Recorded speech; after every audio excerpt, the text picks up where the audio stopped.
Hello students, आज हम करेंगे डायरेक्टरेट ऑफ एजुकेशन की वर्कशीट नंबर 159 जिसका सब्जेक्ट है मैथ्स और आज डेट है 2 फरवरी 2021। ये वर्कशीट क्लास 1 के बच्चों के लिए है। तो चलिए स्टार्ट करते हैं हम आज की वर्कशीट। बच्चों, आपको यहाँ पर अपना नेम लिखना है। यहाँ पर आपकी क्लास पहले से ही लिखी हुई है, तो आपको अपना सेक्शन लिखना है और यहाँ पर आपको लिखना है अपने टीचर का नेम। हमारी आज की वर्कशीट का टॉपिक है आटे की गोलियाँ। माया के पापा झील के पास मछलियों के लिए आटे की गोलियाँ बेचते हैं। उसके पापा ने प्रत्येक कटोरी पर एक संख्या लिखी हुई है। कटोरी पर लिखी संख्या देखकर उन्हें पता लग जाता है कि कटोरी के अंदर कितनी गोलियाँ हैं। जैसे ही कटोरी की सभी गोलियां बिक जाती हैं, माया संख्या देखकर उसमें उतनी ही आटे की गोलियां डाल देती है।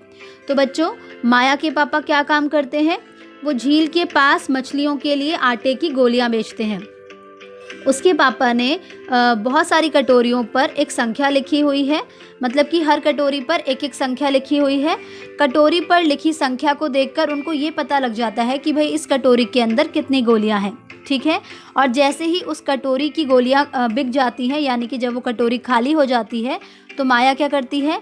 माया उस संख्या को देखती है जो कि उस कटोरी पर लिखा हुआ है और उसमें उतने ही आटे की गोलियां डाल देती है। चलिए हम भी चिकनी मिट्टी से कटोरियों पर लिखी संख्या जितनी गोलियां बनाएं और फिर इस तालिका में भी गोलियां बनाकर उसमें अपना मनपसंद रंग भरें। तो चलिए बच्चों, अब हम क्या करेंगे? हम भी चिकनी मिट्टी से जो कटोरियों पर संख्या लिखी है उतनी ही गोलियां बनाएंगे और फिर उसके बाद उतनी ही गोलियां हम इस तालिका में भी बनाएंगे, ठीक है। तो चलिए स्टार्ट करते हैं। तो बच्चों, यहाँ पर जो पहली कटोरी है इसमें लिखी है संख्या 9, यानी कि 9, ठीक है। इसे हिंदी में किस तरह से लिखा जाता है? शब्दों में इस तरह से 9। और इंग्लिश में इसकी स्पेलिंग क्या होती है? इंग्लिश में इसकी स्पेलिंग होती है 9, NINE, 9। ओके, तो इसके आगे बनी है 9 गोलियां। तो चलिए इन गोलियों को गिनते हैं।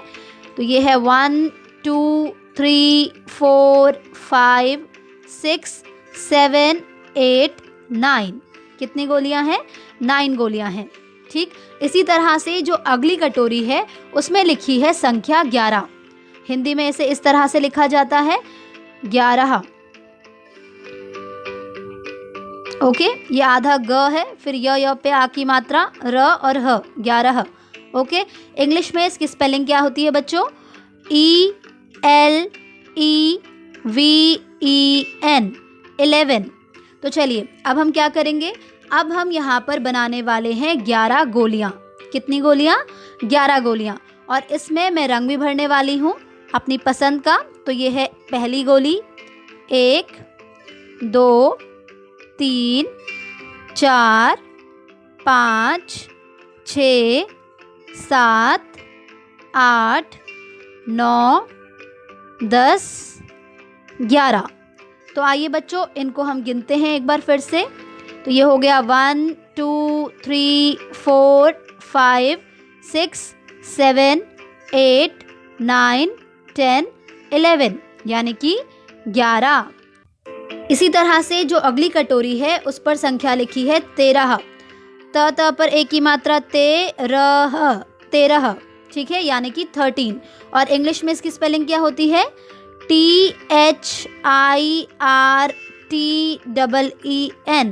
13। तो अब आपको यहाँ पर 13 गोलियाँ बनानी होंगी, ठीक है। इसी तरह से जो अगली कटोरी है उस पर संख्या लिखी है 14। तो हिंदी में इसे किस तरह से लिखते हैं शब्द में? च पर औ की मात्रा, चौ द ह, 14, यानी कि 14। तो इंग्लिश में इसकी स्पेलिंग क्या होती है? इंग्लिश में इसकी स्पेलिंग होती है FOURTEEN, 14। ओके, तो अब आपको यहाँ पर कितनी गोलियाँ बनानी होंगी? आपको यहाँ पर बनानी होंगी 14 गोलियाँ। अगली संख्या लिखी है 16। क्या लिखी है?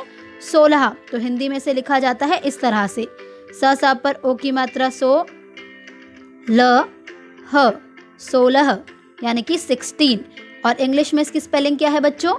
इंग्लिश में इसकी स्पेलिंग है SIXTEEN, 16। तो आप यहाँ पर बनाएंगे 16 गोलियाँ। इसी तरह से जो अगली कटोरी है उसमें संख्या लिखी है 19। क्या लिखी है? 19, ठीक है, यानी कि 19। तो इंग्लिश में इसकी स्पेलिंग क्या होगी? इंग्लिश में इसकी स्पेलिंग है NINETEEN, 19। अब आपको यहाँ पर 19 यानी कि 19 गोलियाँ बनानी होंगी। तो इन गोलियों को आप ज़रूर बनाइएगा और उसमें अपनी पसंद का रंग भी भरिएगा। इसी के साथ आपकी आज की वर्कशीट कंप्लीट होती है।